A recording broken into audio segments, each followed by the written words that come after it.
ফাইলটা নিয়ে কাল সারাদিন কোর্টে ঘুরেছি। এরকম আর একটা ফাইল কিন্তু হাইকোর্টে জমা পড়ে গেছে, পর্ষদ অফিসেও চলে গেছে।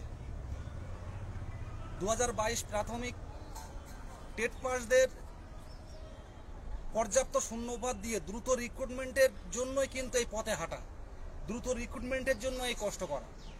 এই একটা হাতে নিয়ে ধরে চলতে পারবেন না, কিছুক্ষণের মধ্যে হাত খিল লেগে যাবে। সেই জায়গায় দাঁড়িয়ে কিন্তু কষ্ট করছি। আর এই ফাইলটা নিয়ে কিন্তু আমাদের ক্যামেরার পাশে আছে অনিমেষ, কিন্তু কাল সারাটা দিন ঘুরেছে। কখনো শিয়ালদা থেকে জেরক্স করেছে, কখনো বন্ড পেপারে আমাদের হাইকোর্ট থেকে জেরক্স করেছে। তো ফাইলটার অবস্থাটা দেখুন। তো এই জায়গায় দাঁড়িয়ে বলবো যে এটার একটাই কষ্ট, যে যতক্ষণ পর্যন্ত ইন্টারভিউ না আসবে ততক্ষণ পর্যন্ত কিন্তু আমাদের এই আইনি লড়াই কিন্তু চলতে থাকবে।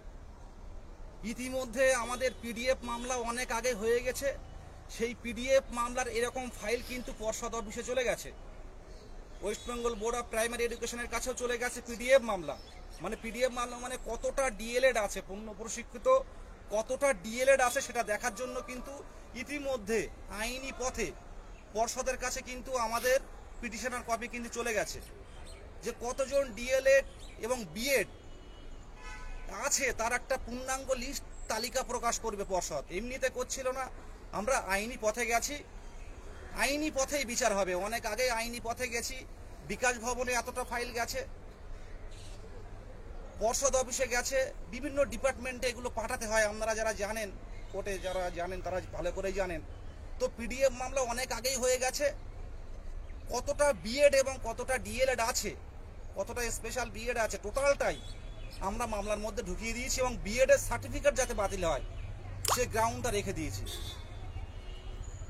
সে কেস অনেক আগেই হয়ে গেছে। পর্ষদের কাছে সমস্ত কাগজ আমরা কুরিয়ারের মাধ্যমে বা পোস্ট অফিসের মাধ্যমে কিন্তু পাঠিয়ে দেওয়া হয়, কপি সার্ভ করে যেটা হয়। এবার আসে কথায়, পিডিএফ কতজন বিএড ডিএলএড আছে এটা হয়ে গেছে রিক্রুটমেন্ট কেস ফাইল হয়ে গেছে, নাম্বার হয়ে গেছে। কেউ যদি আলাদা করে পার্সোনালি জানতে চান আমি দিয়ে দেবো। দ্রুত রিক্রুটমেন্টের জন্য 18-20 সেশন তারা কিন্তু মামলা করেছে, 17 নম্বর কোর্টে মামলা করেছে। সে মামলার কাগজও কিন্তু পর্ষদ অফিসে চলে গেছে অলরেডি, কিন্তু West Bengal board of primary education অফিসে চলে গেছে। দ্রুত রিক্রুটমেন্টের দাবিতেও কিন্তু আমরা 2022 প্রাথমিক টেট পাস ও ডিএলএড ঐক্যমঞ্চ আমরা আইনি পথে গেছি। দুটো কেস গেল।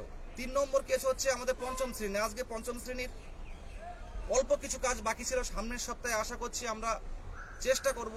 কোর্টের বিষয়, কোর্ট তো কারোর কথা মেনে চলে না, কোর্টের মতো চলে। তো সামনের সপ্তাহে আশা করছি একটা হিয়ারিং আমরা করিয়ে দেব, প্রধান বিচারপতির ডিভিশন বেঞ্চে আমরা হিয়ারিংটা করব।